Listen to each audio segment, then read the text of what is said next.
Hey everyone, today we're going to be ranking every killer from least to most loyal to the entity. As always, be sure to drop your own thoughts on this down below. I'd be interested to hear if you'd rank these characters differently. We have 5 tiers: incredibly disloyal, quite disloyal, indifferent or neutral, quite loyal, and incredibly loyal. Let's get into it. Beginning with the incredibly disloyal tier, Trapper is going to start us off. Trapper is the obvious character for disloyalty to the entity. The Trapper's physical injuries, such as the hooks puncturing his skin, are a direct result of him disobeying the entity. In the DBD mobile cutscene, we even get a direct look at Trapper fighting the entity's claws. Evan is not too happy about being taken into the realm, and was one of the more manipulated and corrupted characters which the entity had to change. Trapper only serves the entity as a result of the punishment he receives, otherwise having more hooks pierced into his flesh. Executioner is next up in this tier, and is here for a slightly different reason to Trapper. Pyramid Head is disloyal in the sense that he doesn't care in the slightest about the entity's rules for the trials, and makes his own up as he pleases. And the entity is just like,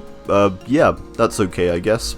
Executioner is extremely powerful, and so the entity likely respects him to some degree, or even fears him. A popular theory is that the Executioner is in the realm for the entity's sins, and so is disrupting its trials on purpose as punishment. That's it I think for incredibly disloyal. Let's move on to quite disloyal. For this tier we have some quite powerful characters who I feel were quite annoyed by the fact that they were pulled into the realm, and basically nerfed. Freddy is the first here, and upon being taken he is mentioned to have his powers tempered in some ways and focused in others. It also mentions in his lore that some survivors would be inconsequential to him. In terms of getting to kill stuff, he still gets to do that, but now there's times he'll be doing it to survivors he doesn't really care about, and whilst his powers are notably nerfed, leading me to believe that he is going to be quite disloyal to the entity, even if he doesn't have his full power to fight back with. His favourite thing, the dream world, is something he essentially can't access anymore, at least not in the same way. Cenobite is another character who is quite substantially affected by the entity's nerfing. Cenobite seemingly arrives in the entity's realm after Dwight solves the Lament configuration in the realm, and so Cenobite arrives and does his thing. In a similar way to Freddy, he gets to essentially endlessly cause suffering, so he's probably kind of okay with being there. However, being restricted to the confines of the realm and having a sizable nerf to his power isn't going to be his favourite thing either. He already has Leviathan as a master, and so I think while Cenobite may enjoy the realm, he doesn't have any sense of direct loyalty to the entity. Next, we're going to be looking at the indifferent or neutral tier, starting off with Demogorgon. This is a tricky one, but I think the demo we have in game has been abandoned by the Mind Flayer, and so is now just a killing machine essentially, to be controlled by anyone or anything that has the power to do so. The entity has changed the Demogorgon, nerfing its physical power and altering its interactions with the Upside Down, which in the realm is basically just a void it seems. Demo I think is unopinionated on the thing giving it orders, and is happy to do what it does best, and so I reckon it's neutral. Myers equally seems unopinionated on his situation. Myers also does not seem as nerfed in comparison to some of the other more powerful characters. He can openly defy the entity with his tombstone add-ons, allowing him to mori when he wants, yet he doesn't seem to be punished for this. Benedict Baker mentions that he appears to have willingly been taken to the realm. Basically, I think he's pretty content with being here, largely unchanged from his pre-realm state, and able to roam around and do as he pleases, as long as he largely follows the entity's game. So, neutral I think. His defiance seems to be more to do with his unlimited power than it is to do with his desire to escape or consciously defy. It's just kind of what he does, and the entity doesn't have much say in controlling it, but it wants him in the realm regardless, so it says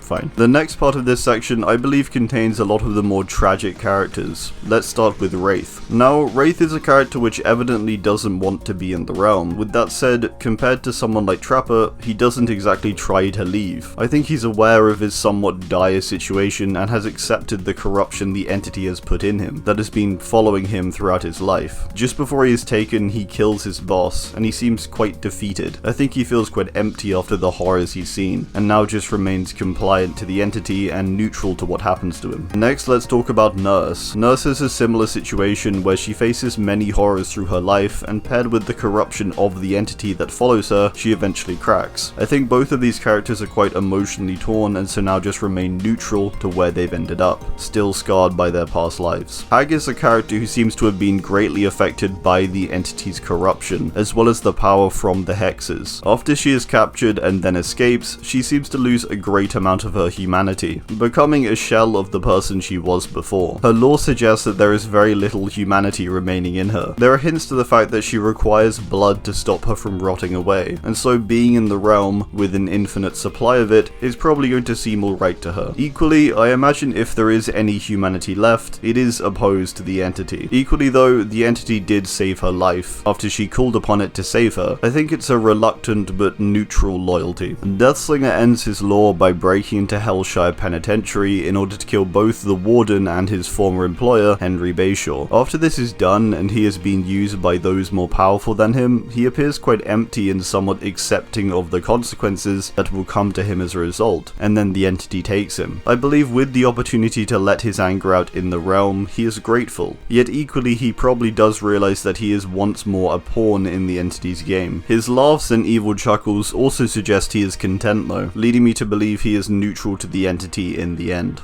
Oni is going to round off our neutral tier, as although the guy loves to go full rage mode, he's pretty sad at the end of his lore, dying and tarnishing his family name and failing to complete his goal. This rage from his failure and general anger crosses over to his time in the realm, where he now gets to just take his anger out on the survivors. I think although Oni is in a state of eternal torment now, I'm potentially just glad that he can just let his anger out once more. Okay, moving on to quite loyal. Legion is going to be quite loyal to the entity, at least Frank and Julie are, and then Susie and Joey to Frank and Julie. Before they were taken, they had just killed a guy, something they were likely not going to get away with. The entity stopped them from getting caught and then let them roam free to do what they want, with a few rules. That's basically what they wanted before they were taken, and they got it. So yeah, they're going to be quite loyal. Not completely, however, as their loyalty to one another is going to be greater than that of their loyalty to the entity. Spirit is next up, and a character who is driven by revenge.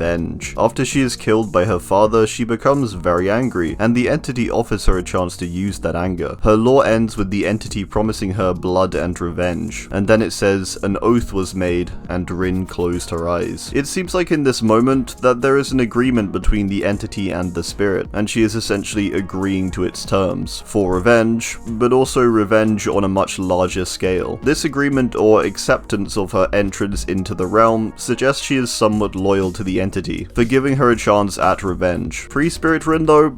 No way. Nemesis is another one that's going to be kind of hard to gauge because he's not going to be as opinionated in the same sense, as he's a programmable bioweapon. With that said, he was made and commanded to hunt STARS members, which there are multiple of in the realm, and he clearly shows an enjoyment for killing in the Resident Evil games. So with his new master and a wider range of people to hunt, I reckon he's pretty loyal to the entity, assuming his old commands have been, like, overridden. Ghostface is a character who is likely very satisfied with his days of endless killing and stalking, but I imagine he isn't completely loyal to the entity, after his freedom has essentially been stripped from him. Prior to the realm, he travelled across America, going town to kill victims. In the realm, he's greatly restricted to a few people, a few areas, and then also a much smaller period of time to interact with them. He's still a sadistic murderer, but I think this smaller amount of freedom makes his loyalty more in question. Pig was facing inevitable death before she was taken. She's shot and then suddenly in the realm. The way she interprets it in her lore is that John Kramer has passed her on to another, and her task is to hunt the survivors basically. She seems to believe she has not failed John yet and is loyal to the entity now. She seems content, and she probably likes the similar setup of the trials to Jigsaw's games. Hillbilly and Huntress we can say are both quite loyal for the fact that without the entity they would have eventually been killed in their respective homes. Hillbilly would have have eventually been overwhelmed on Coldwind, and the Huntress also in Red Forest, as time goes on and things get more advanced. Similar to many of the characters on this list, they didn't have much of a say when it came to coming to the realm. Equally though, they don't seem to mind it, living similar lives to the ones they led prior. Hillbilly and Huntress were both going around their own areas, killing and keeping everyone and everything away, and appearing to enjoy it. Now that they're in the Entity's realm, I believe they will be loyal. They likely don't fully understand the situation too well, and are happy to just go about and do what they were already doing, seeing as they both get to keep their own realms also. Bubba is going to be the last one in this quite loyal tier, and the highest. Bubba in his lore is first quite distraught, as he realizes his family will be arrested, but upon coming to the realm his head clears, and he is happy to serve the Entity as he served his family, and he fears failing it. In the same way that he believed he was protecting his family by killing people, he believes he needs to do the same to the survivors, and so he's going to be quite loyal to the Entity. A bit like the Legion, however, I think he is still more loyal to his family. But given his current circumstance, he equally is not going to fail the Entity and its command. Finally, we have the incredibly loyal characters. Doctor is going to start this tier off as a character who has been given free roam and an endless source of subjects, and an endless source of electricity to spew from his fingertips in the realm. In the same way he got to do whatever he wanted in Larry's, he now gets to do the same, just under the Entity. I don't think that's a deal breaker for him, and by his constant laughter, he seems quite content. Similar to many of the others, if he hadn't been taken, he would have likely just been arrested or something. His loyalty to the Entity stems from it supplying the Doctor with basically all he's ever wanted. Blight is equally into experimentation, and the Entity also provides him with basically all he's ever wanted. It first lets him into the realm to discover things beyond the regular world. It then supplies him with lots of visceral cankers for him to extract blighted serum out of. The Blight essentially relies on this serum, and has this uncontrollable craving for it that only the Entity can provide, and so he is likely quite intensely loyal. And again, the realm is basically what Blight wanted to find. So now he's here, his research of trying to find another world